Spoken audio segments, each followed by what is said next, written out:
Welcome to The Aggregate, narrative coatings from around the globe. It's a show that salutes the close-knit community of architects, designers, builders, and artists from our world who refuse to ration their plaster passion. Amidst a world of click-and-stick emotions, the show celebrates the spoken word and forces us to listen, process, and grow. With an open and limber mind, these subtle connective moments will provide respite to recharge with an emphasis on shared techniques and knowledge, while simultaneously fueling our fires for continued creativity on and off the job site. So take a deep breath as New Age Artisans continues to coat the planet and change the paradigm of what it means to educate, empower, and create. Greetings, I'm your host Jeremy Mastretta, along with my man on the boards, Vincent Ryan, and welcome to the show. Hey everybody, welcome back to this week's episode of The Aggregate. I think this is 11. It's been a really fun week here at New Age Artisans. We took over a 3,000 square foot warehouse that is 75 yards away from our Bozeman showroom, and I'm just beyond excited about it. We're just really growing, and we just can't be operating to the capacity we're operating in our little 1,000 square foot place. We're going to have an auxiliary creative office there. We're going to have sample space, places to store our trailers and equipment, and a huge portion of it is for manufacturing our plaster blends. And as I mentioned before in some other episodes, we blend all of our plaster for all of our installs. And I love being able to know exactly what we're putting on the wall. I know that there are going to be zero inconsistencies in the mix. And the best part about this podcast is meeting folks from all over the globe that we've plastered through their life. And the person that we're about to talk to, Mr. Paul Marlowe in Belfast, makes his own plaster and also does a lot of high-end installs. And we are beyond privileged to have him here. How you doing today, Paul? Hey, Jeremy, I'm great. Nice to hear your voice. 9 o'clock here. What time is it there? It's almost 4 o'clock. 4 o'clock. Just 5 minutes to 4, yeah. Yeah. Well, thanks for knocking off early and no problem. Setting aside the time to talk to the listeners. I hope everybody gets their bag of popcorn and snuggles into their chair, because last time Paul and I spoke last week was supposed to be a 15-minute conversation, and we spoke for over an hour. And I guess my first question is, Paul, talk to us about the fishing. I know it didn't go so well for you this week. What happened? The weather was absolutely brutal, and it would have been, I fly fish, it would have been impossible to cast, so I had to just call it a day, Jeremy. But I got out for a little while, but it was just unbearable. But that's the weather in Ireland, I'm afraid, this time of year. I close my eyes and I think about Irish weather, and I've never actually been to Ireland, but I will go, and I will link up with you, and I will throw a fly with you, and we are going to catch some sea trout, and it's going to be amazing. But until then, I can only imagine, and I imagine kind of really gray day. I imagine a lot of humidity. I imagine wind and adverse conditions, so that throwing a fly, regardless of how heavy the gauges of the rod, 8 weight, 9 weight, 10 weight, probably difficult. Yeah, no, you've summed it up perfectly. That's what Ireland's like most of the time. Yeah, well, the day that I go, it's going to be sunny. We're going to plan on that. Definitely. Yeah. Well, I did learn last week when we were talking, and I've been a big fan of yours for quite a while. First time I heard about you was from Philip Gaish's in England, and he was here in the States, and we were having a good time, and we were doing some work together, and he mentioned a lot of the finishes that we do are very similar to yours. And then I was in Lincoln, England at the Building Limes Forum, and hanging out with Mr. Brian Tobin, who I'd met a few other times, who is big. I just can't say enough about that character. And he also told me about you. I think he even sent a message while we were sitting together. So these two people that I really respect also respect you. So we became fast friends before we even actually met. But I learned you were 53. You're 53 now. And Yeah. you started plastering when you were 17, right? Yeah, well, just before I turned 17, so it was about 1987 or so was when, no, the summer of 1987 was when I started my apprenticeship, yeah. Got it. Now, before plaster, 16, 17 years old, I was washing dishes when I was that old at a restaurant in Madison, Connecticut. What were some things you did before plaster, and what led you into the trade? Why did you decide at 16, 17 you were going to jump into running mud? Well, what it was, when I was a kid, my dad died when I was really young, so kind of was a given that I was going to, once I was old enough to get a job, I was going to have to get a craft or a trade. So over here we do what are called O levels, or it was GCSEs or O levels, and then kind of after that you can go on back to school and then go on to university, or you could leave at that stage and go on to get a trade, and that's exactly what I did. So I knew I was going to have to get a trade, and then the way it works, it's not like this anymore, but the way it worked back then, there were like training schools you would go to. Yeah. And you would say spend 6 months trying a number of different trades, and then you would choose the one that you wanted to do, and then you would do 6 months there, and then they would get you a placement, and then you would serve your apprenticeship then. Got it. We don't have necessarily, unless you're a licensed trade here, no real apprenticeship programs that are formal here in the States, unless you're a plumber or an electrician. But we do have some vocational schools, and I think that there's starting to be a kind of a push back in that direction for people really embracing the vocation. What made you fall in love with plaster? Why did you like that of everything else you tried? What really struck you with running mud? I remember seeing because I was doing, I was in a class doing bricklaying. This is when I still had to choose which trade I wanted to go to, and across from where we were working was where the plastering shop was. And I remember watching the plastering instructor with a hawk and trowel, floating, we would call it. I think you call it brown coating in the States. Yep. So he was like coating on mortar, but even how he lifted the mortar from the hawk with his trowel, it just looked magical. And I remember watching that and just thinking, right, that's it. I want to be a plasterer. That was it. That's me. That's mine. I'll take that. Yeah. Yeah. Exactly. Did you have to, you mentioned it was 6 months or so. Did you have to kind of jump through the hoops of some other things? Did you continue to lay the beautiful bricks? Yeah, well, I laid bricks and I tried, painting, carpentry, sort of all of it. But I have to be honest, all of them, apart from the brickwork, which I did enjoy, the other ones just didn't seem to interest me at all. And because I'd sort of fallen in love with plastering, that was it. I knew exactly what I was going to do. Yeah. Well, it's good to know about those other facets. I tell everybody here, they ask me, how do I get into plaster? And I just let them know very quickly that I've been involved myself in every facet of construction, from pouring a foundation all the way to crown molding and making it look beautiful. And, or at least, my definition of what beautiful crown molding is, carpentry. I'm kind of good enough just to be dangerous with, carpentry, but having the knowledge and the understanding of your surroundings on the job site, I think is key. And it sounds like you gained that during that period. Yeah.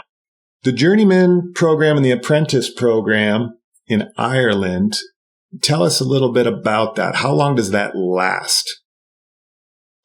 Right. Well, it's very different now, but when I was serving my apprenticeship, it was 3.5 years.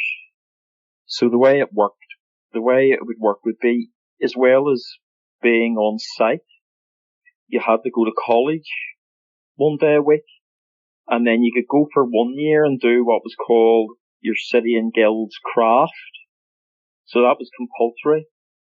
But then you could go on to do the City and Guilds Advanced Craft, and then once you do the City and Guilds Advanced Craft, that's almost a qualification to be able to teach your trade in colleges. You would obviously have to do a teaching qualification too, but you would be qualified to teach your craft with the advanced craft. So that's what I was able to do.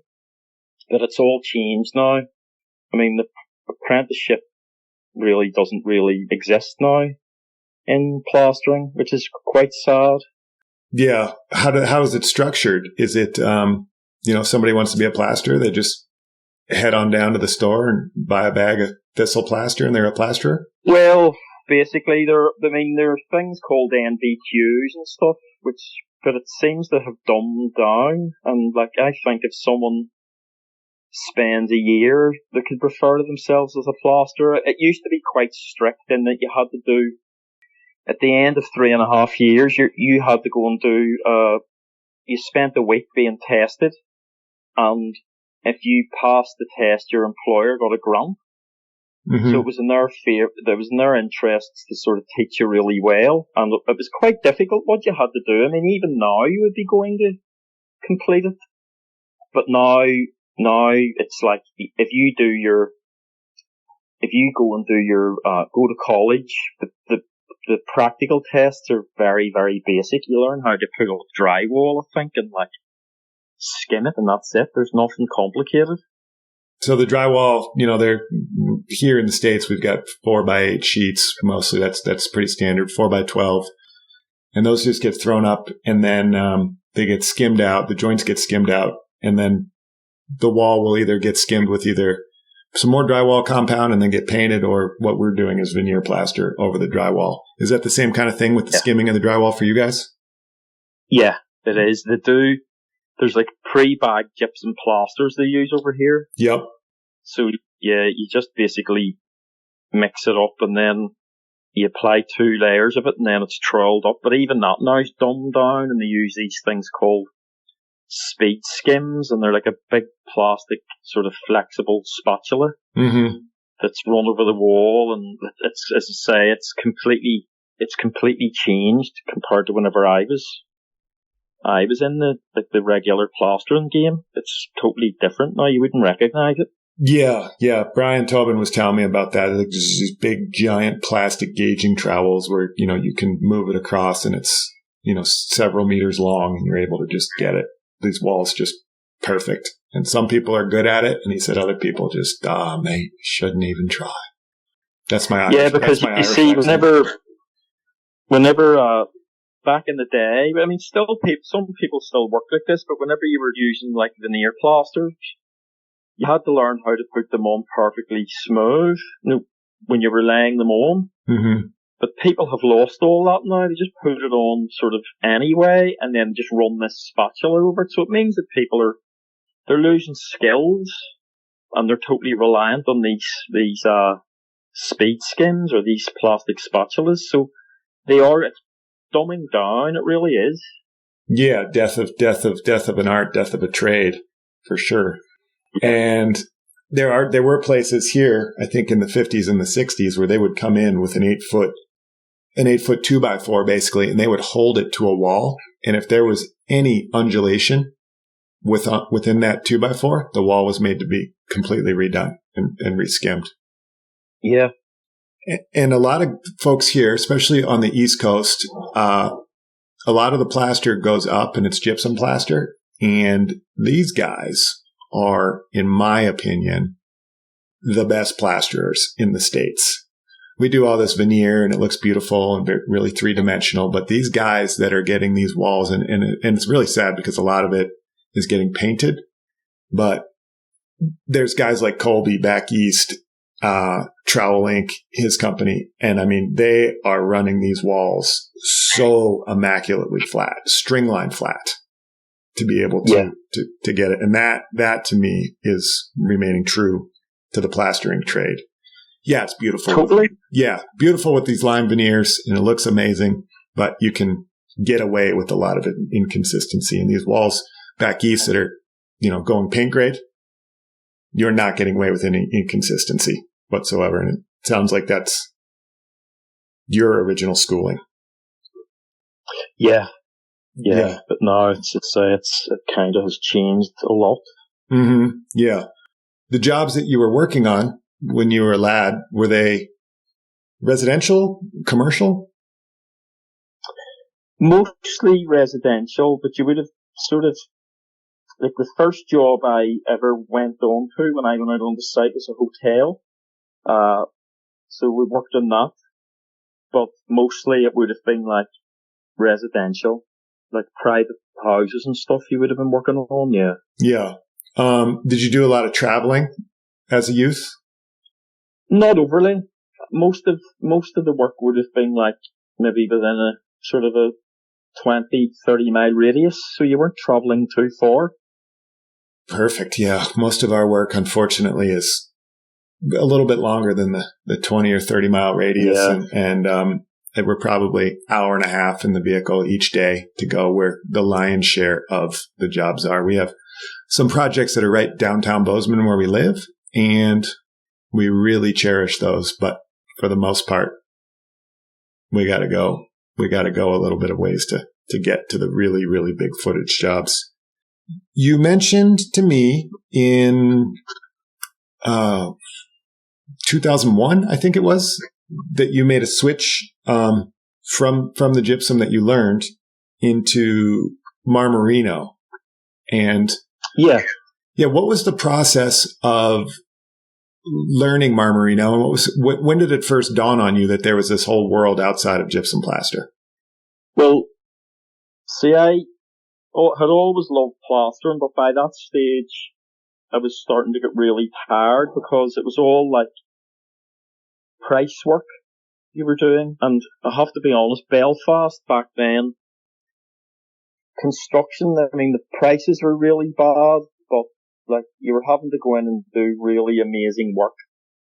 But it was all about, not only had you to be good, but you also had to be incredibly fast. And it was really, really starting to get to me. Yep. And like, sometimes we would have done more sort of decorative work, like we would have ran cornices and stuff, or maybe like, round mouldings on exteriors and all, but you were rarely getting a chance to do that. It was mostly just floating and skimming, and I was getting really, really tired, and it was all coming down to price, and people were all undercutting one another. Mm-hmm.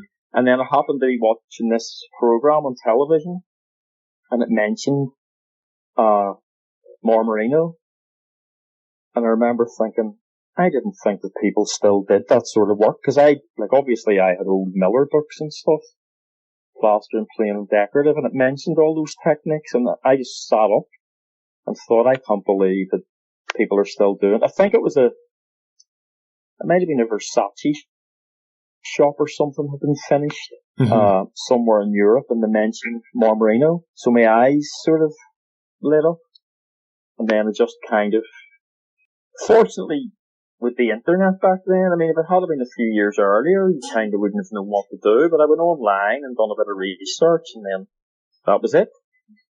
And you just decided at that point in time, I'm putting down the gyp, picking up the line. Exactly. Yeah. And what was the change like? I mean, were you like the world's craziest man in Belfast that showed up and just said, you're going to undo 100 years of history? And yeah, I thought because what happened, I went online and I found, I don't know if you've ever heard of a material called Revesto Marmorino. Mm-mm. But they were, it was actually a Swiss company, but I think the material was made in Italy.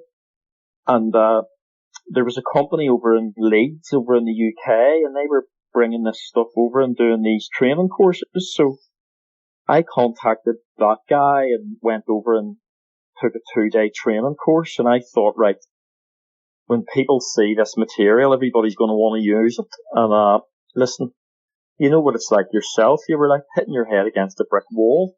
People just didn't get it. So that was kind of where I started, and then just took it from there. Sure. And at that time, I know you were out of your apprentice program, but you were the boss of your own business, right? Yeah, I had been in partnership with another guy for a long, after we'd come out of our apprenticeship, both of us had sort of started on our own, but that had finished and I was working on my own at this stage.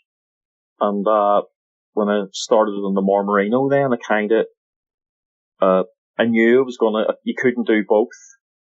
So initially I was having to sort of do ordinary plaster jobs and then really try and push the Marmorino jobs. And then it did take a long time, yeah. Yeah. So thinking about, the price of, I always say in the States, value of the dollar. I'll make a broad sweeping statement. Let's just equate it to the euro right now. Do you guys use the euro in Ireland? We use, in the north, it's pounds, but when we're working in the Republic, it's euro, yeah. So we once we go over the border, we're using euros, but in Northern Ireland, where I am, it's pounds. It's pounds, yeah. Okay. Well, the pounds got the dollar by about 35% or so. Yeah. So let's just pretend everyone's going to do the math. We'll call it $1.15 or, quid and 15. And let's say it was $4, 4 quid to do a few meters of plastering. What would that equate to in today's? So let's compare and contrast gypsum plaster versus Marmorino.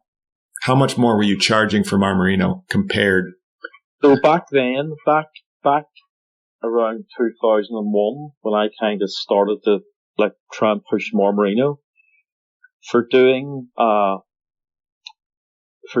brown coat and for doing a skim coat, you were probably getting, now that's for brown and skim, you were probably getting about £4 a meter, a square meter. Yep.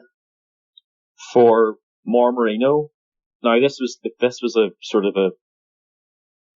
have been I moved on kind of once things really started to take off a bit more. I didn't even use that Revesto Marmorino material anymore, but it was I used some other ready-made materials. So, but basically, you were going in, at that stage, the wall had already been taped and jointed or skimmed, and all you were doing was putting on a layer of primer and then 3 layers of some, a Marmorino, a ready-mixed Marmorino.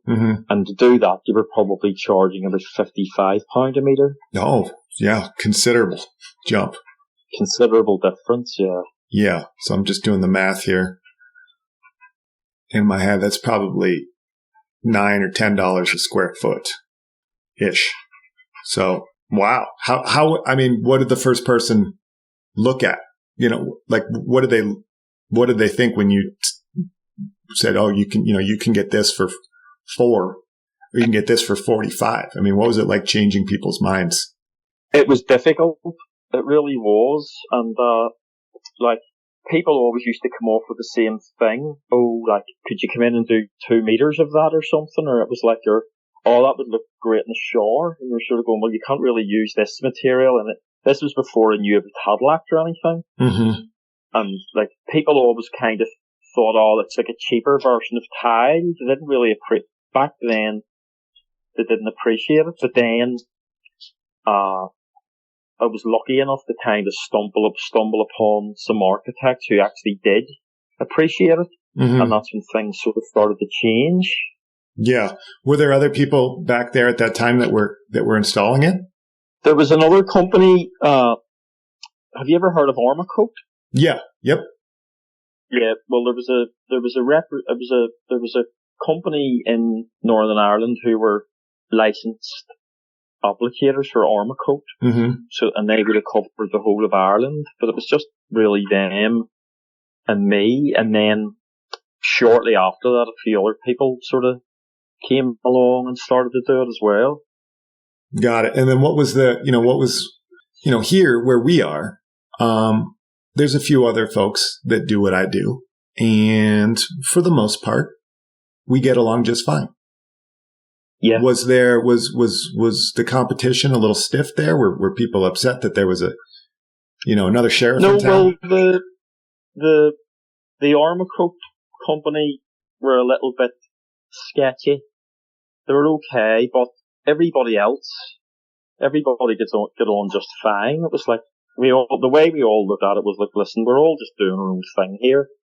There's no point, like, trying to undercut people or anything like that. Just let's all be sort of friendly about it. And it was all fine, yeah. Yeah. And that's the way I am here, too. I mean, there's some projects where the house will turn over and there's a new owner and we had done the plaster in it. And someone will call me, 15 years after an install and say, I'm looking at this. It looks like maybe New Age Artisans did this. And I said, oh, yeah, yep. Look at the address. Yeah, we did that. How can I help you? And they'll ask for the formula. Like, not a problem. Happy to give it to you. Yeah. This is your job now. So, and especially now that we're making all of our own plasters too. I mean, there's a profit center in that as well when we're able to, say, oh, this is what we're doing. This matches that, and off to the races. I just think everybody gets so, to a degree in certain trades, they just hold everything so tight to their chest. And if you can share your knowledge and you can help people, it's only going to benefit all of us in the end. Absolutely. Yeah. That's how I feel about it too, yeah. Yeah, and some people look at me like I'm completely crazy when I say that, but I've had this mentality my whole life, and it makes me feel good to help people because I think the world would be a much better place if we all helped everybody. Unless you can tell that people are sort of trying to take advantage, and then you switch. Yeah, and that took me a little while to figure it out because a giver will give and a taker will take. Yeah. And it's a really fine line between all of that. And it is a thorough field study, and I seem to be learning every single day about what I'm willing to give. And I'm completely blown away by what people are willing to take and think that they're just deserving of it. But that's a much larger conversation for when we're fishing and we're solving all the world's problems. Yeah. Yeah. I'm interested about the learning curve with the Marmorino because I know I've run enough gypsum plaster. We do this finish called Imperial. And the Imperial, you mix it up. You got 45 minutes to just go. And you have to have all your tools completely cleaned. You have to have everything on the wall. You have to have all the masking down. And if you don't, within about 45 minutes to an hour, it's completely ruined. It is set. The Marmorino is different. What was it like for you to switch from something like, I know in England they've got the thistle plaster. What was it like for you to switch from something like that to Marmorino? What were your different approaches that you took? Well, initially that Revesto Marmorino material that we're using was actually really difficult to work with because if you compressed it too soon or you put on too much pressure, it would delaminate. Mm-hmm. So delaminate on first coat or finish coats? Finish coat. So you like the way that material worked. You use the same material for each layer. Yep. So your first layer went on, and you left like sort of. This is how they were taught you to apply it.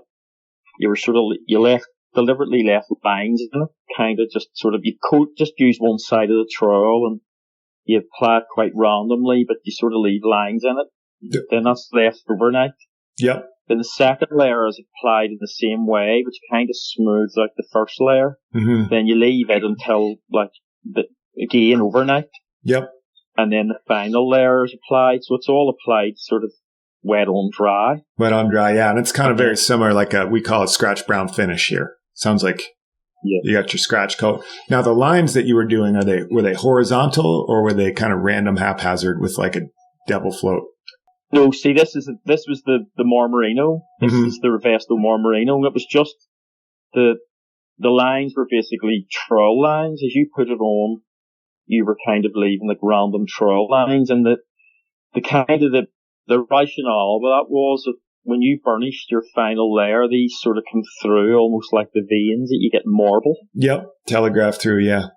Yeah, that was the way that finish was sort of applied. So it was it did take a while to get used to, using just one side of the trowel and not compressing. One of the things I found quite difficult to learn was how to mask off and stuff like this. Oh, it's an art all in itself. Yeah. Yeah, and coming from a sort of a plastering background into this, these were all the things that took a wee while to kind of get my head around. Yeah. It was really fun having Phil here and his boys, Will and Jude, and then bringing those boys to school in the fine art of masking. Yeah. They were just like, they'd never seen a hand masker before. Paper, and then just understanding the sequential layers in which we were doing it, where we're having, masking off the baseboard and then having these sacrificial layers of tape, and then being very strategic about how those are going on. So you don't, you don't have too much of a reveal, and you don't have too little of a reveal. And then when you pull it, you got to make sure that you butter your plaster right back down to the wall, or else it's going to look like dried ripple on there. So, yeah. No, exactly. That was it. And that did take me a while to learn how to do properly. Yeah. And if done improperly, you're going ahead and you're unfortunately bumping up against very high end materials and making those look like those are done improperly. Exactly. Yeah. All of our plaster installs here, and it is one of the hardest parts of my job, is educating, whether it's the builder on the job site, the homeowner, or the designer, about the timeliness of when the plaster gets installed on the job for our veneers. Yeah. Yeah. Do you have that problem? It's the story of my life. It's just, it's like, oh man, like the guys that work with me, they're driven to despair most of the time, because the site foreman will tell you, oh, it's ready, and you'll arrive and half the plaster board isn't up, and oh my word, it's just crazy. Yeah, it's just great. Well, this is ready. This room's ready. I'm like, this room is ready, in quotation marks. Like, my team of 15 is going to come in here, and this room that you're talking about is going to be done in 2 hours. Like, we have a freight train of progress that's going to come in here. Like, give us a whole quadrant of the house or a whole floor. And when everything is done efficiently, when all the board is up, all the board is taped, all the base, all the case, all the cabinets are in, and we can just run, it is so efficient. But when it's not, and I tell everybody every time, if there's a cabinet and they say, okay, this cabinet's going to come to this level, and they'll just put a little crow's foot on the wall, bring the plaster to here. I'm like, put the cabinet in. They're like, no, it'll be fine. Like, I tell everybody every time, it's never fine. Either. Yeah. Either that's the carpenter. Story of my life. Yeah. I've maybe seen one or two carpenters that are able to scribe perfectly to a wall, that are able to actually put it to the wall where it looks as if it's growing out of the wall. But if the wall is out of plumb, which they often are due to, a bunch of different reasons, then we can go through and we can pre-fill, and we can, we have a hot mud is what we call it, where we just mix up some fast setting compound and we pre-fill it all. Then we're able to actually take out any inconsistencies up against the base, up against the case, up against all the cabinets. Then we run our veneer over the top of it. Do you guys do that as well? Do you guys go through and pre-fill? We mesh everything now, you see, Jeremy. You mesh it all? Yeah. Yeah. So we would be putting, we're maybe putting on 3 millimeters. So you put on a layer, you bed your mesh into it, and then you put another layer on it. Mm-hmm. So you can sort of, within reason, you can kind of sort out all your lines and stuff. But as you say, the furniture needs to be in. You can't be doing the walls and then they fit things afterwards, because invariably, it won't fit tightly and it'll look bad. Yeah. Yep. And it's nice to know when I talk to people from all over the globe that everyone shares the same, the same frustrations.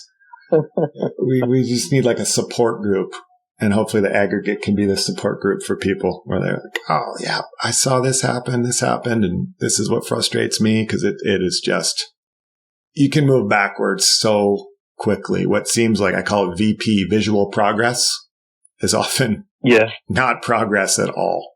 Let's take a quick break. And when we come back, I want to get into the nitty gritty, no pun intended, of all of your plaster mixes. And I want to kind of compare and contrast ours versus yours. And then I want to get into your very worldly education of other plaster systems. As you're likely well aware, our podcast series at Baby Brand is in its infancy. We promote these stories because there's a definite need to spread information about the sacred art form of plaster. It is no secret that as our world turns at its rapid pace, we are slowly losing techniques and methods. The information in this broadcast is an attempt at the preservation and conservation of sacred techniques and sage wisdom from the industry's finest. We offer financial compensation for all of our guests and are seeking advertising funds for operational costs. Do you have a product or service that is in line with our content? Do you want to advertise it to a wider audience? Give us a shout on our socials and we'll let you know how to get on board. And not to worry, we won't bother you with lots of show-stopping advertisements. We are so thrilled to share stories of designer disasters, contractor conundrums, or anything else that weaves its work through our plaster world. Do you have a plaster-related topic you'd like us to discuss? Or a guest you're dying to learn from? Send us a DM on Instagram at New Age Artisans or an email to hello@newageartisans.com. We can't wait to hear from you. Now back to the show.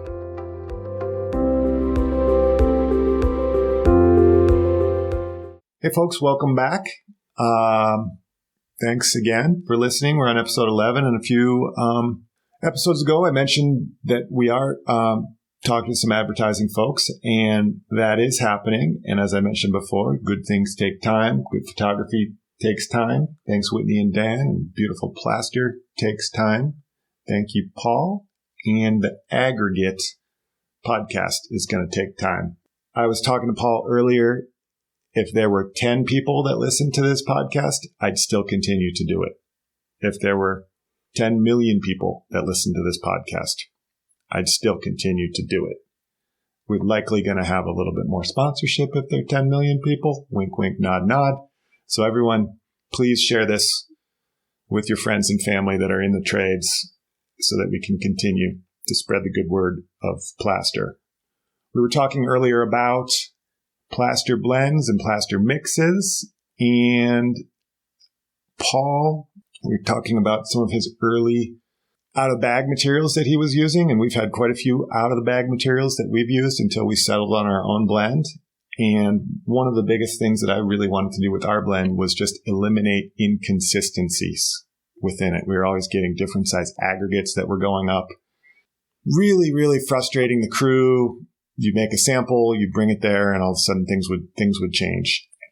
I didn't want to blame anybody anymore. I wanted to blame myself. So we just took the bull by the horns. Paul, is that kind of what happened with you guys as well? Well, no, because by that stage I was using material that was being made by a friend, Michael Detoni's guide in Vicenza, and his materials were really, really good, I have to admit. But I just wanted to learn how to make my own materials, and the sort of finishes that I wanted to achieve were finishes that I was seeing on old buildings, and I wasn't going to be able to achieve with ready-made materials. You could probably have got something similar, but I kind of wanted to be able to just make exactly the finishes that I wanted, and that was probably one of the main reasons why I went down the route of making my own. But also, as you say, you always have consistent materials, because, like, let's face it, no matter how good a factory is, sometimes there might be slight differences, but if you're making it yourself, you can be totally sure that it's always the same. Yeah. Yeah. The primary focus for our plaster blends was for our installs. And the fact that the world has kind of noticed it and is now folks are reaching out wanting to purchase it, that's great. That's amazing. But at the end of the day, if I don't know it's going to work for me, it's not going to go out into the world and be able to work for anybody else. Yeah. So proof's in the pudding for us. Absolutely. Yeah. So the process, your process, I mean, we pull quite a few raw materials from different places, and quite a few of them are from right here in our backyard, which makes me feel really good. Your blends, without giving up too much of your proprietary secrets, your plaster that you're making, is it a lot of just raw materials in bulk that you're going through and you're sifting? Yeah, so with our Marmorinos, so there are two different types of marbles. So we use Carrara marble, but then we also get some coloured marbles too, and they all come from Italy. Yep. But then some of our other plasters, they're based on crushed limestone. And there's a place just like 15 miles away from here who supply us with the crushed limestone. And then we then sieve that down to whatever size we want. Yep. Depending on the finish. And then the lime we use lime putty. So again, it comes from Italy, the lime putty. We tried using local lime putties, but they just weren't really up to the job. I'm sure I could have played around with them more and maybe put more additives and all into them and stuff, but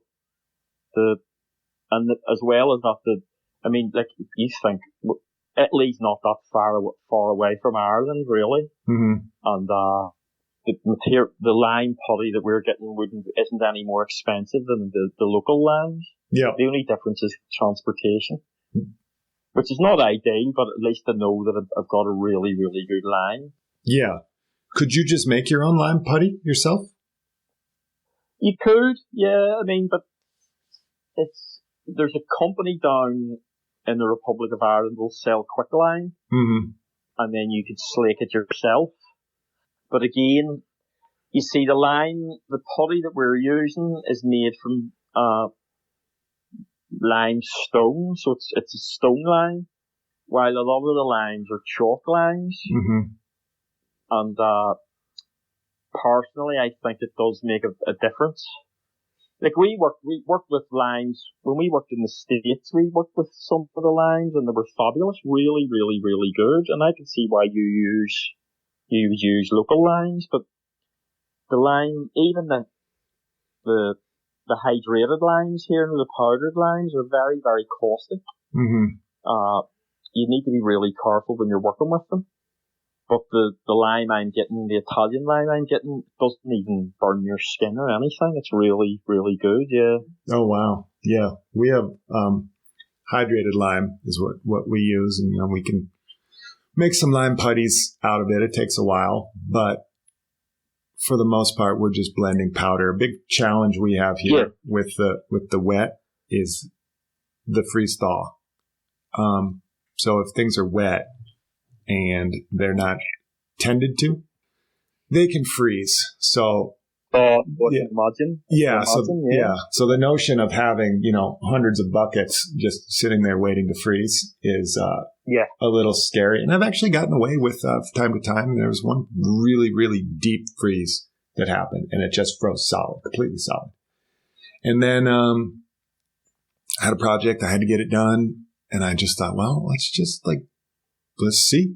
So it thawed out, dropped the whisk in it, and gave it a whip, and it blended back to creamy. And I thought, well, let me just put a trowel stroke on and just see. And by the time I was done, I'd done several hundred square feet of lime veneer that had frozen completely solid a few days before. And I walked in expecting it to hit the floor, and it was totally fine. I would never formally recommend that to any person ever doing it. Yeah. But it was a necessary evil at the time for us.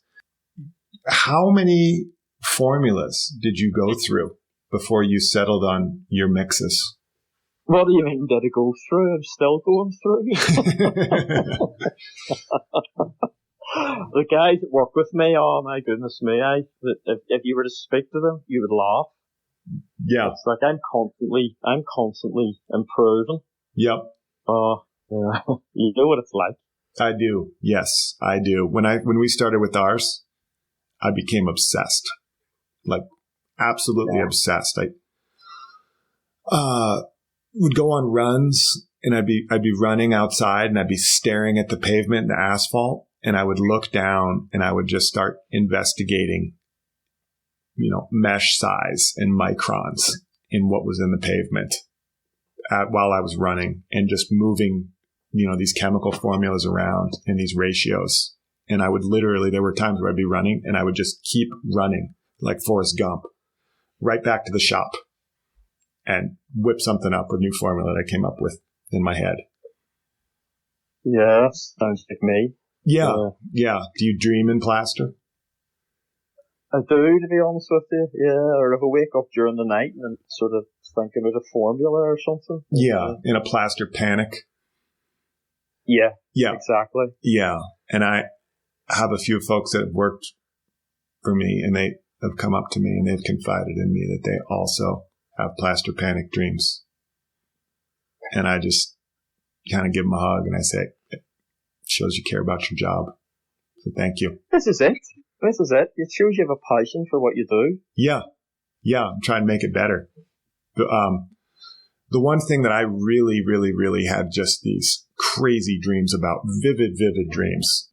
Tell you exactly what happened, but just like these assembly lines of the screens of getting the aggregate and how we were going to get the exact size aggregate to move through an assembly line, to go through a tube, to go into a bucket, to get weighed out, to go in a mixer so that we could actually pull it out in a consistent manner. Because I tell everybody all the time, you can go from 0 to 1. That's not a big deal. But from 1 to 1,000 or 1 to 1,000,000, that is a very, very big deal. And how do you go ahead and you make this so that you can do it at scale? I think that's the biggest challenge. What for you guys when you were trying to do it at scale? I mean, how many bags or how many buckets would you be blending at a time? Well, it's quite rudimentary, the system we use, but it works really well. So we would be mixing we basically mix in very large galvanized bins. Mm-hmm. So you're able to mix, you'll probably be able to mix 5 25 kilogram tubs at a time. Mm-hmm.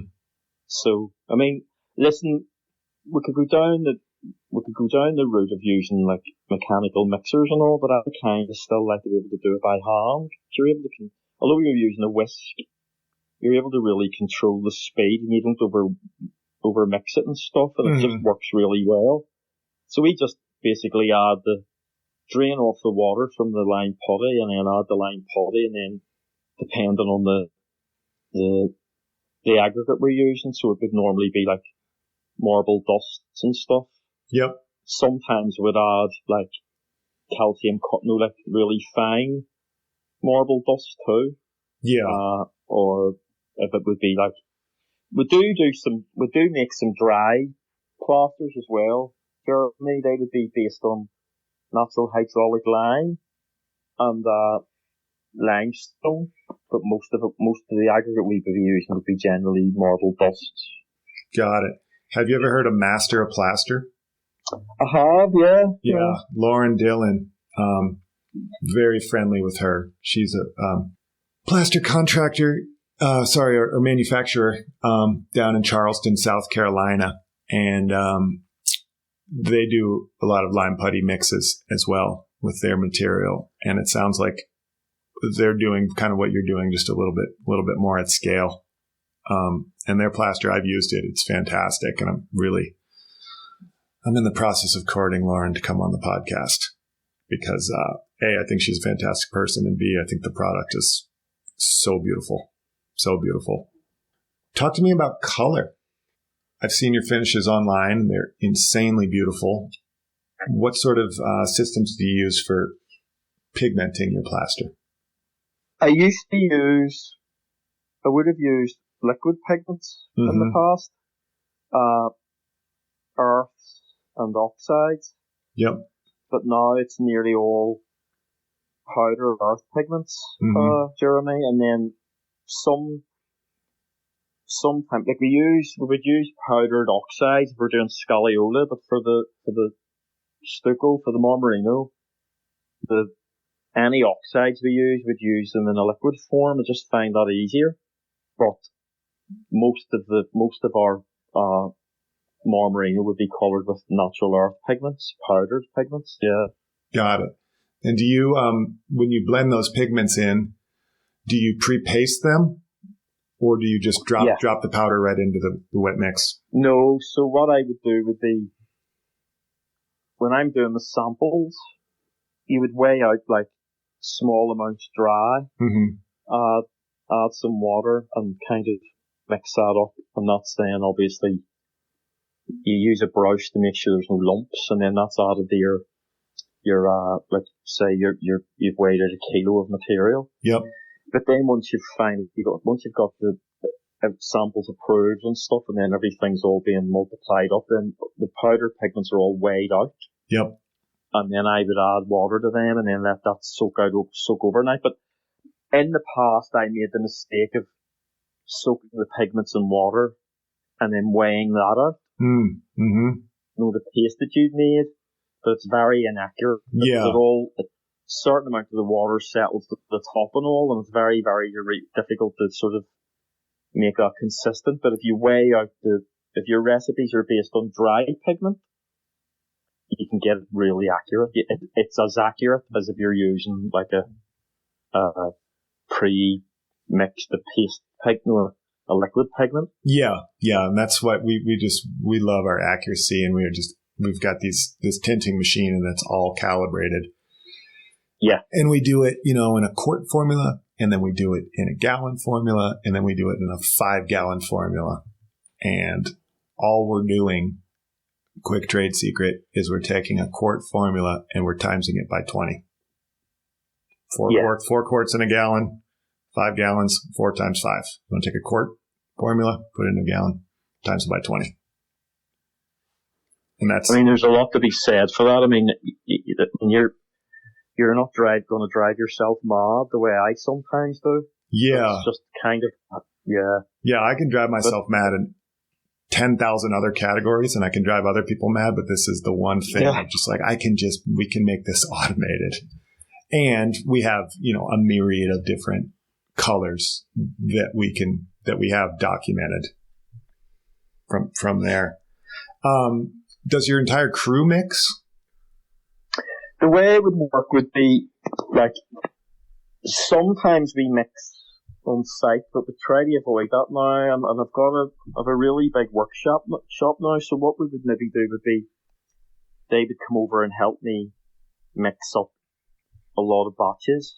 Generally, I would sort of be weighing everything out and stuff, and then the guys would be like mixing it. But as far as weighing out the whatever additives and stuff we're putting in and all, generally I would do that. Yep. And then how long does it take?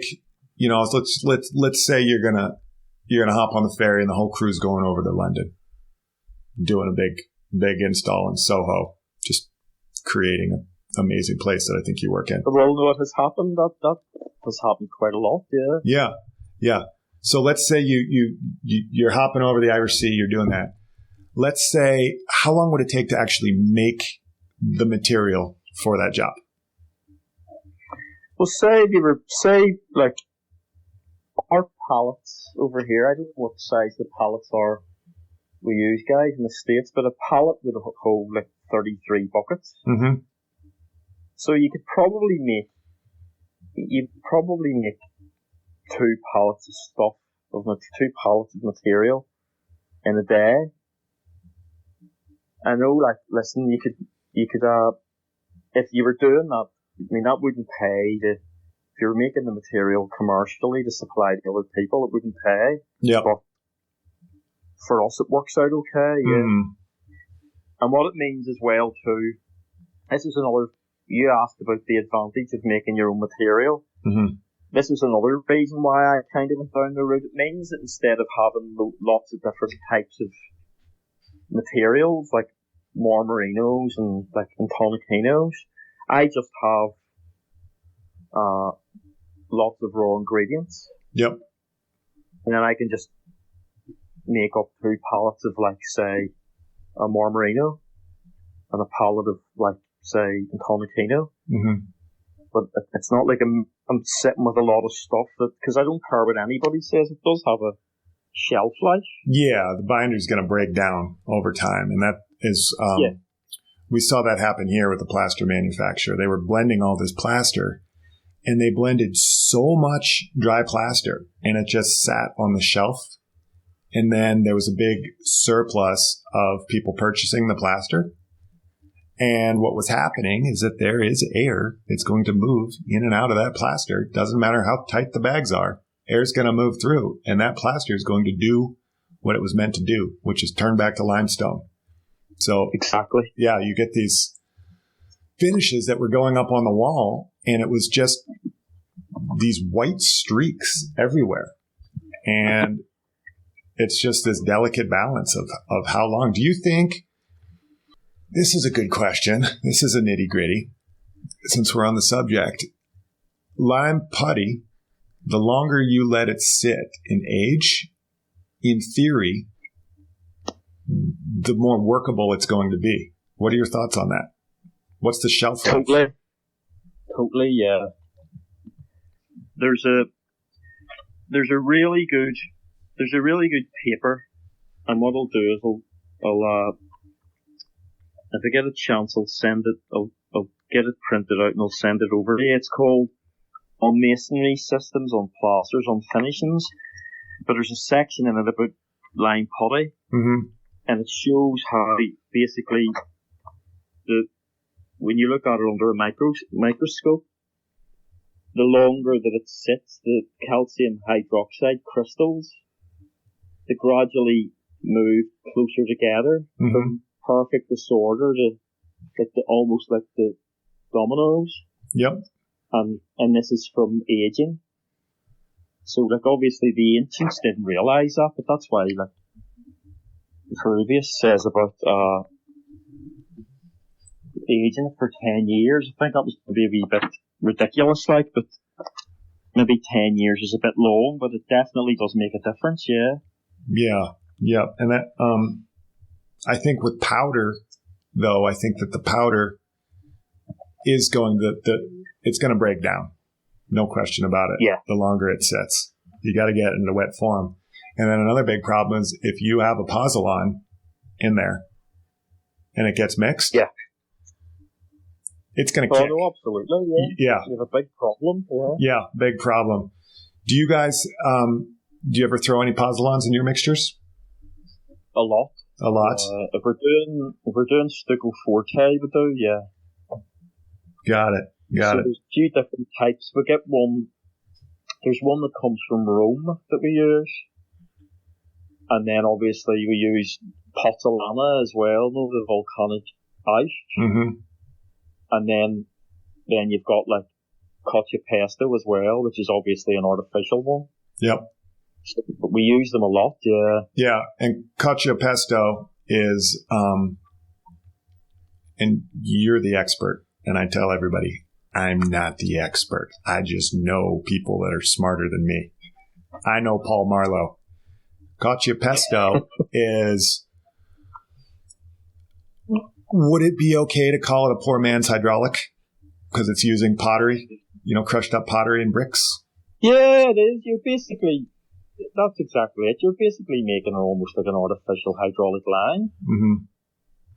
Yeah. Yeah, and there's some folks here that have made some hydraulic. The Romans used it a lot, yeah. With bricks, brick dust? Yeah, or roof tile, just whatever. But the thing is, we kind of looked into maybe sourcing that locally. There's a few brick factories. But the problem is, it's all to do with the temperature that the clay's cooked at. And if it's cooked at too high a temperature, it just doesn't work the same way. Yeah. So the clay needs to be cooked at a much lower temperature. So again, I know it seems a bit crazy, but again, we get that from Italy because they produce loads and loads of clay roof tiles, so and they're cooked at lower temperatures. Yeah. And that's where we get used to different granulations. So one of them is 0.1 to 1.0, and then the other one goes up to 3.0. Oh, wow. Your install process, when we were talking last week on our 15-minute conversation that turned into over an hour, you were talking about a hand and a half. And there's a decent amount of Mexican folks that are working up here, and they're calling hands coats manos. They're all about the manos. ¿Cuántos manos, amigo? Yeah. So the hand and a half, our plasters go up and we have a base coat. We let that dry, and then we do what's called a double back. So we throw it up, we let it tack, and then we double right back on the top of it with the same finish out of the same bucket. What's your hand and a half technique like? So if we're doing, do you want to hear a really traditional one, or do you want to hear, say, we're working over drywall or something? I'm here for the nitty gritty, and everyone else is along for the ride. They can turn it off if they don't want to hear it. I want to hear it. Right. So if you were doing a really traditional, you wouldn't do this very often. Mm-hmm. But if you were doing a really traditional Marmorino, so you've got your rinzafo, so that's made from cacio pesto, river sand, lime putty, mm-hmm. and that's thrown on. That would be going on the masonry substrate, so it's thrown on. And the way the Italians would do, they throw every single one of those, so they're Oricchio, which would be like a brown coat. Mm-hmm. They throw all of that on, but what we do, we apply that just with a hawk and trowel, the way you would apply like a conventional mortar. Yeah, and when you say throw it on, are you talking like a Harling technique, throw it on? Yeah, like a Harling technique, exactly. But they use a gauging trowel. They don't use we're Harling over here. It's almost like a small scoop. Mm-hmm. But they use basically like a gauging trowel to do it, like a big float. Mm-hmm. They use the float like a hawk. Yep. So it's thrown on, but we throw on the first layer, but we use we call it it's called a dasher or a Harling trowel over here. It's thrown on. Then your next coats, depending on you form dots and screeds, and your next coats are basically laid on and ruled off. Mm-hmm. So that would be maybe come up to about say, how would you say, about half an inch mm-hmm. thickness, maybe 3/4 of an inch, depending on then that's your base. Then you allow that's allowed to do its thing, so you'd maybe leave it for 2 weeks. Then you'd make up an intonaquino, but you make it up from river sand, not marble. River sand and lime putty, and you make it about 2.5 parts river sand to 1 part putty, and it's laid on 2 layers, wet on wet. But you use like a big wooden float to put that on, mm-hmm. and then that's floated up. Then that's your base then for your Marmorino. Yep. And the way the Marmorino works then is so your first layers mixed it, say, just different ways of doing it. It could be 2 parts marble dust to 1 part lime. It could be as much as 3 parts marble dust to 1 part lime. Mm-hmm. Then your next layers equal amounts of marble dust and lime. And then the final layer then is 6 parts lime to 4 parts marble dust. Oh, but they're wow. all applied in the one day. Yep. Wet on wet.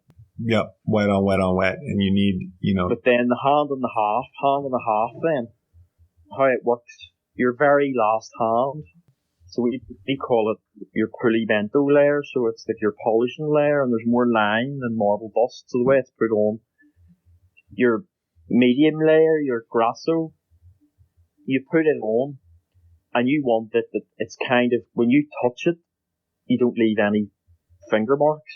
Yep.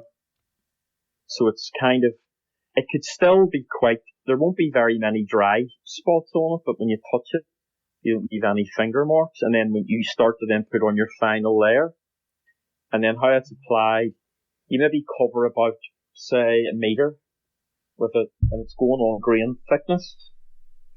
Then what you then do is you go back into that again. So that's your hand, and then your half a hand then is you lift a small amount of material on your trowel and you rework the meter that you've already put on. Yep. And it's not it's not a layer at all. All you're basically doing is reworking what you've already put on. Mm-hmm. And then you go across the wall like that. Say, putting on a hand, then half a hand. And then so say maybe you've got 3 people doing that, but then at just the right stage, someone will drop back then with a clean trowel and a small amount of material and a spatula. And they'll kind of just maybe lightly smooth in and touch in what you've put on, lightly press it, but you're not compressing. And then you don't start the actual compression and the polishing sound until it starts to make a metallic sound. Yep. And then that's when you start compressing it. Yeah. Sure. Does it get real glossy? It depends on the finish. So some of the Marmorinos we don't. And how I make them is that you'll have a marble dust of say 0.1 to 0.7, but you won't put any fine powder into that. And what you do is, and so your final material will say still be 6 parts lime to 4 parts marble, but there won't be any fine powder added. Mm-hmm. So it'll come up. You can make that quite matte or sort of like a soft sheen. But if you want quite a highly polished finish, then add the powder and then compress it more. But then what you do then is that you can apply the soap on the same day, and then you polish the soap. Marmorino Lucido, they basically call it. So you polish the soap, and that comes up like a mirror. Yep. If you want it to be, but it's still a Marmorino. It's not a Grisello. It's still a Marmorino. But the soap, you compress the soap, and then that gives you a really high polish. Yeah, and that's very similar to, how we're doing our Tadillac systems as well. We allow it to sit for hours and hours and hours on the wall. We don't allow it to totally dry, but we allow it to get to the point where it's not tacky. You put your hand on it, it just glides right up. It's at the perfect moisture content. Then we're brushing our olive oil soap on it or putting in a pump sprayer and spraying it, and then we back trowel it on, and it can get very, very glossy. It's exactly the same process. Yeah. Well, it's funny you say that because did you listen to the episode with Doug Muniz de Vargas from Brazil? I did, yeah. Yeah. His desire is to bring back these ancient techniques from all over the world back to Brazil where they've been lost. Yeah, I noticed he says about importing the knowledge, which I thought was a really good way of putting it. Yeah, that was amazing. Yeah, import and export knowledge. It was so poignant. And he said it right at the end, and I was just like, oh, Doug, that's so good. But I talked about Tadillac, and I mentioned in the episode that I didn't think that there was much difference in the process in the makeup of Tadillac versus most of the Marmorino finishes. And again, I tell everybody, I'm just a plaster guy. I know what works. I have a field study in what works, and I compare and contrast. Some people thought that I was so wrong and kind of came at me a little bit in some messages. And again, I don't know if I'm 100% right. I just know how I feel, but you're the expert on it. What do you think about that statement, Tadillac versus Marmorino? When I first got into Tadillac again, it was a long, long time ago. It was shortly after I kind of went down the route of the Marmorinos, and the first Tadillac I would have used was actually authentic from Marrakesh, the actual material. I looked into the whole recipe, and like, as you know, they take a lime that's sort of specific to Marrakesh. Yeah, the Gir de Beldi. Yeah. Yep. They don't add aggregate to it. The aggregate is just basically uncooked limestone. Yeah. But it's still calcium carbonate. Yes. So when that recarbonizes, it's calcium carbonate. So the way you're adding, like, with Marmorino, like, the Marmorino in Venice during the Renaissance, they were using Istrian stone from Croatia. Again, it's not marble, but it's a calcium carbonate. So chemically, they're basically the same. Now, I know that Cadillac, the lime is slightly hydraulic, but other than that, and I mean, like, you could add a bit of pozzolan to your Marmorino and it's slightly hydraulic. To me, Cadillac is a process as opposed to a material. Yeah, process, not and product. Especially when you look at old Marmorino, it's very, very, they're very, very similar. You even see the same micro cracks and stuff that you would see in Cadillac. Yeah, the fissures. And then Ian, speaking to a lot of guys over the years, North African guys, Algerian guys, Moroccan guys, and they say that some of the really, really old Cadillac, it would have been sieved and kind of, they would have used finer and finer layers. I mean, to me, they're almost identical. The only difference is you use a stone with Cadillac, but I mean, you don't even have to. I mean, a lot of people now don't do it because they want a more refined look. And when you see Cadillac that's been finished with a trowel, I mean, it's almost identical to old Marmorino. Yeah, agreed. There's that depth and that modeling that just is telegraphing through, and the harder and harder you finish, especially when you get the darker colors, when you're just striking that plaster so hard at the end to get it to compress and get that PSI and then integrating the soap, those areas, they just get darker and it looks almost the same. Yeah. So maybe you sounds like you agree with me. Absolutely agree. All right. I was right. Knew it. I like to be right, but I'm also okay with being wrong too. You've become kind of this source for knowledge for all these folks about these worldwide plaster techniques. And since I've spoken to you and we've become friendly, I've learned a tremendous amount about all of these other techniques. And you tell me this stuff and I write it down like a little nerd, and I'm going to get online and I check it out, and I want to know more. Do you speak Arabic? No. The guys, I'm lucky that the guys, like, there would be a lot of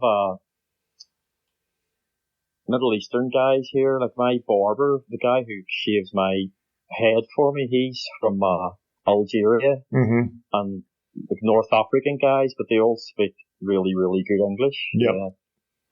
So and a lot of them are like, the knowledge they have, you wouldn't believe.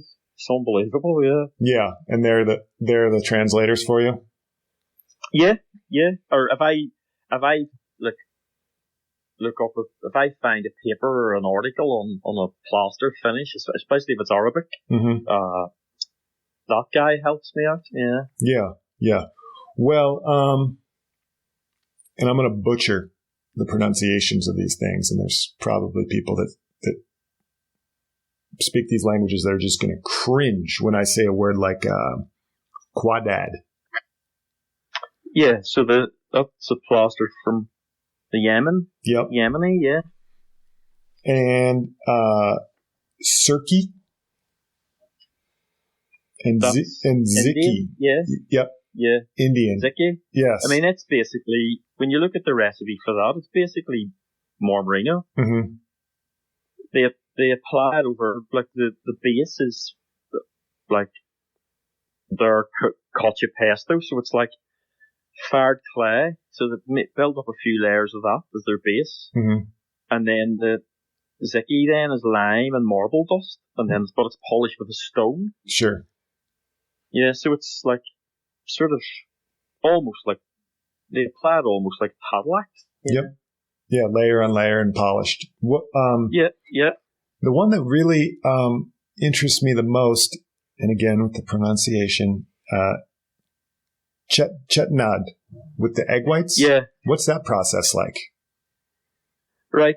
I'll tell you where you'll get a really good breakdown on how to do it, but he doesn't call it chittenad, he just calls it, see the Miller book, Plaster and Plain and Decorative. Mm-hmm.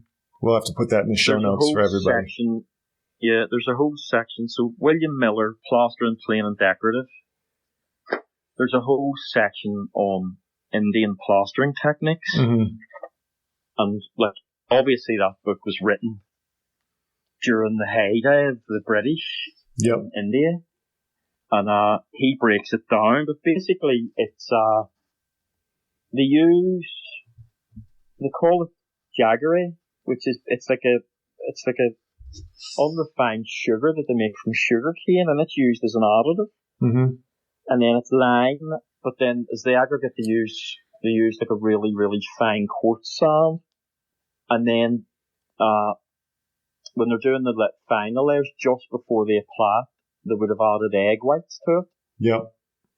And then it was polished with a stone. But what I found most interesting, again, talking to Moroccan guys, they were saying that in Morocco, they don't always tell you this. They were sort of passed this on to me as a bit of a secret. They use egg whites in their Cadillac. So it's all of these all come from the same. These finishes all basically come from the same place, and everybody just found their own way of doing them. Yeah, it's fascinating. Yeah, as we say in the States, more than one way to skin a cat. Yeah, kind of the same way. I'm a cat lover, so I'm a bit sad that you use that analogy. Well, I won't skin a cat, and my no, that's good. My kids came home with a cat a couple months ago, and his name is Tigger, and we're warming up to each other, Tigger and I. There are folks, you've gained quite the notoriety, and with all these worldly plaster techniques, and there are some folks that have had a couple questions for you. One of them is from, I'm just looking here, Rowan Kelly.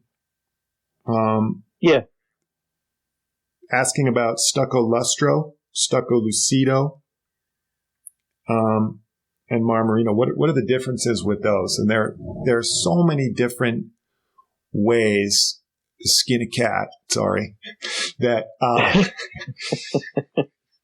What's your definition of those? Right. So this is the thing. It's like nowadays people will use one word to describe everything. Like you'll see people referring to like a Grossello Lucido as Marmorino, like a fine Marmorino. Yeah, it's the same here. Really, that's not. Yeah, Venetian plaster. Really accurate. People are like, "Oh, it's Venetian plaster," and it's just that's a English and American word. It's not even accurate. Yeah. So stucco lustro, okay. Stucco lustro is a tricky one because it does take in a lot of different finishes, and in fact, some people even describe scagliola as stucco lustro. Mm-hmm. So that is a tricky one. And if you do a search on it online, you'll come up with all sorts of finishes. Stucco lucido, it's strict. Again, a lot of people use it to describe sort of highly polished finishes that you apply with a spatula. But strictly speaking, stucco lucido would be the sort of famous Carlo Scarpa finish. Yeah. And it's not even made from lime. It's actually made from gesso de Bologna. So it's made from calcium sulfate and animal glue and oil, linseed oil. Yep. Strictly speaking. And then it's applied with a spatula. Then Marmorino obviously is like marble dust and lime. And it can go from like highly polished to like sort of more satin finishes. Mm-hmm. Then stucco forte, that would be Marmorino, and you've added a little bit of gypsum to it, or you've added a bit of pozzolana to it.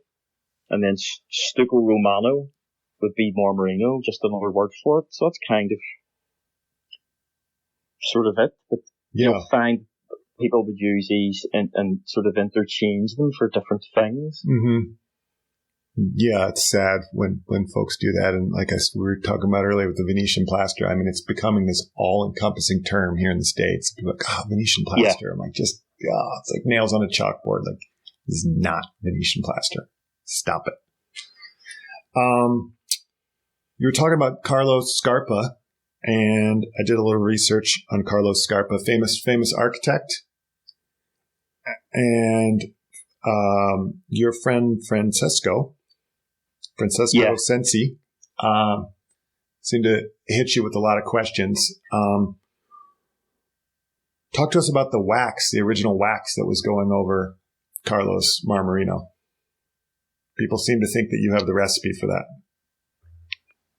Well, see, the wax with all Marmorino, this is an interesting one, because I remember when I first got into Marmorino, you would have heard a lot of people saying, "Oh, no, you never use wax. Wax was never used on Marmorino." Mm-hmm. That's not actually true. Soap was always used, and wax was sometimes used.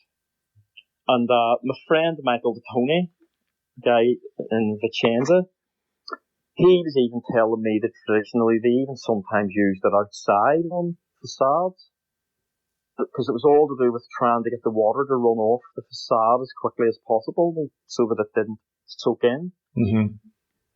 So they would have used wax. And then the waxes that they would have been used, the wax you used, the sort of Punic type wax, mm-hmm. or also the sort of wax you would use if you were with scagliola, because with scagliola you use linseed oil first of all, mixed with turpentine. And then the wax you use then would be a mixture of natural beeswax and turpentine. So they also would have used that too. Yep. But the secret with waxes is that you need to leave it as long as possible. So you need to let the lime, when you apply the soap and then let the lime totally recarbonize. So they often wouldn't have put the wax on to maybe like 3 or 4 months later. Not immediately. Yeah. That's interesting. That's really interesting. I might have to try that here with our plaster blends and see what that looks like. Allow it to fully carbonize. Because we're normally soaping, the next day, and then we're coming in the following day, or sometimes even just an hour or two later once the soap dries, and then we're throwing wax on it. So it'd be interesting to see. Listen, we all do it. Yeah. We all do it, Jeremy, but what you find is that if you do, because I've recently refinished my house. Mm-hmm. The whole thing's just this nice white Marmorino. Yeah. But we just finished everything with soap. And we haven't waxed anything, and the Marmorino has gone so hard, it's like flint, it's so hard. Yeah. And then I don't even know if I'm going to wax, but if I do wax, I'll not wax for maybe about 4 or 5. So it's been finished now for about 8 months. Mm-hmm. If I decide to wax, I'll wax now, but I mightn't even bother. But it does get much harder. So much harder, yeah. Yeah. Well, you were talking about all the finishes that you do, and we're talking about durability now and how hard the finish is. One thing that you do that's becoming very chic and very in vogue, and I think it's going to be the next big trend is, and you're probably laughing because it's already a thing. The trends from Europe seem to transcend across the Atlantic and come to the U.S., and then we take it as this is our trend. We invented this. But talk to us about plaster furniture. What sort of materials are you doing? What are you coating on furniture to make it durable? Right, well, with different ways. So, like, if we're doing scagliola, obviously it's like, what you'll do is the base for like a scagliola table. Mm-hmm. You would cut like galvanized metal mesh. Yep. And you'd pour like a mixture of your gypsum plaster over the top of that in a form, and then you score that. Yep. And then that's the base then for your scagliola. But if you often what we would be doing would be the furniture would be made out of like timber. Sometimes we make our own bases, but normally it would be made by like a cabinet making company. Yeah. And then we then apply our finishes over the top of that. So your furniture's timber. So what you do, the first thing you have to do is you need to coat the timber in a primer, which will stop the timber from absorbing moisture. Yep. So you do that first. Then apply it with one of your gritty primers. So the sort of gritty primer you make, like an acrylic binder with aggregate in it. Yep. And then, like you, the aggregate that I add to the primer would be the same size of aggregate that I'm using in my plaster. So it's brushed on, but the important thing is that you've got that first acrylic on that doesn't absorb the moisture. Mm-hmm. Then what to do is you make up a plaster. Now this is where purists are going to go, but you make up a plaster of like white Portland cement, marble dust or sand, it doesn't really matter, and loads of acrylic binder. Mm-hmm. And you're putting so much acrylic binder in it that it's basically the aggregate and the Portland cement are nearly a carrier for your acrylic binder. That's what's actually making the flexible base. Yep. And then you bed mesh into that. So put a layer of the plaster on, bed in your fiberglass mesh, and then put another layer over the top of that. Then that's your base. Give it another coat of acrylic gritty primer, and then you can go on it with your homemade Marmorino or your Cadillac or whatever. Mm-hmm. But then what you need to do is, again, if it's not going to be getting a lot of wear and tear, you can just make as is. Yep. You normally would, but if it's going to get a lot of wear and tear, then you need to put acrylic binder in it. Mm-hmm. Now it changes the aspect a little bit. It doesn't look might look just as sort of transparent, but it just makes it much, much more durable. Got it. Do you think that as you're getting older, I mean, I'm 44 here next week. You got me by a decade-ish. Do you think that as you get a little bit older, do you think that you might segue a little bit more into these furniture pieces and get away from the grind of the job site? Yeah, I think that would be perfect, and because we've got really, really good team of guys who work with me, and they're all really passionate, mm-hmm. and like I totally trust them. Yeah, one of them's your son, right? I would love it if I leave them to work away, and I could be working on the scoliola and the furniture. Yeah. One of them's your son, correct? Sorry? One of you have some family members that work with you, correct? Yeah. Do you think do they have a desire to kind of move on with the family business? It's hard to know with Louis, the son. He works with me. He's really, really talented, and he loves what he does. But I don't know, and I wouldn't want to sort of make him to feel, because he's interested in so many other things. Like he's interested in archaeology and all sorts of stuff, and he's built himself a blacksmith forge and all. Oh wow! And like I wouldn't want to make him feel that he was under pressure either. Listen, Jeremy, I plan to have a trowel in my hand the day I die. So like, when I'm 80, if I'm still fit, I'm still going to be doing this. I'm not going to retire. Yeah. I love that. I'll make a little sticker with your face on it. I plan to have a trowel in my hand till the day I die. Yeah. That's amazing. And your daughter is in art school too, right? Yeah, she's doing her final year of her A-levels, we call it, and then that's what her plan is to go to art college. Yeah. Beautiful. And then your wife does some hand modeling as well as some Marmorino too with you. Yeah, she's incredibly talented. Yeah. Jeremy, incredibly talented, yeah. That is amazing. My wife, every once in a while, will come to work. It's been quite a few years. But every once in a while, she'll pick up a trowel. I'm like, God, I've been doing this for so long. And look at you. Look how good you are. But my wife's good at everything. Probably like your wife. Yeah, especially language. My wife is amazing at languages. Languages? Everyone in our family, apart from me, is amazing at languages. Yeah. Well, she can she can learn Arabic for you. She could be your translator. Yeah, she's learning Russian at the moment. Yeah. No small feat. Doug Muniz, he decided that he got a book in Italian, and rather than returning the book, he just figured he'd learn the language so he could read the book. Yeah. I thought that was funny. Yeah, that was the best. We're a wide cast of characters here in the plaster world, and you, sir, are a large beacon of light for folks and a wealth of knowledge, and you're amazingly humble at your knowledge. So thank you so much for sharing it with us. And I look forward. Thank you, Jeremy. Oh yeah, I look forward to coming out there. I'm probably going to have a European trip again. I bet in the fall. So I'll try and make a point to hop over to Ireland and say hi to you. That would be great. Yeah. I'd love that, Jeremy. Yeah, and it's an open door policy here for you as well. So come on out and visit. Sly rod in hand. Oh yeah, we would have a grand time. We've got a boat. We'll float the rivers. We'll have you linked up on trout every hour. It'll be great. Fantastic. Yes. Well, Paul, thank you so much for joining us, and we can't wait to talk to you next. Thanks, Jeremy. Thanks for listening, everybody. Please join us next as we head a tick across the Irish Sea to England and enter the breathtaking Lincoln Cathedral with Rachel Ragg, also known as the Ginger Mason.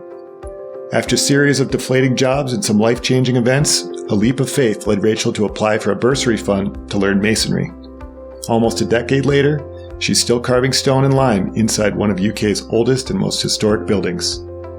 Join us as we chat hot mix lime, group dynamics, women in the trades, and the Building Limes Forum. Until next time, cheers!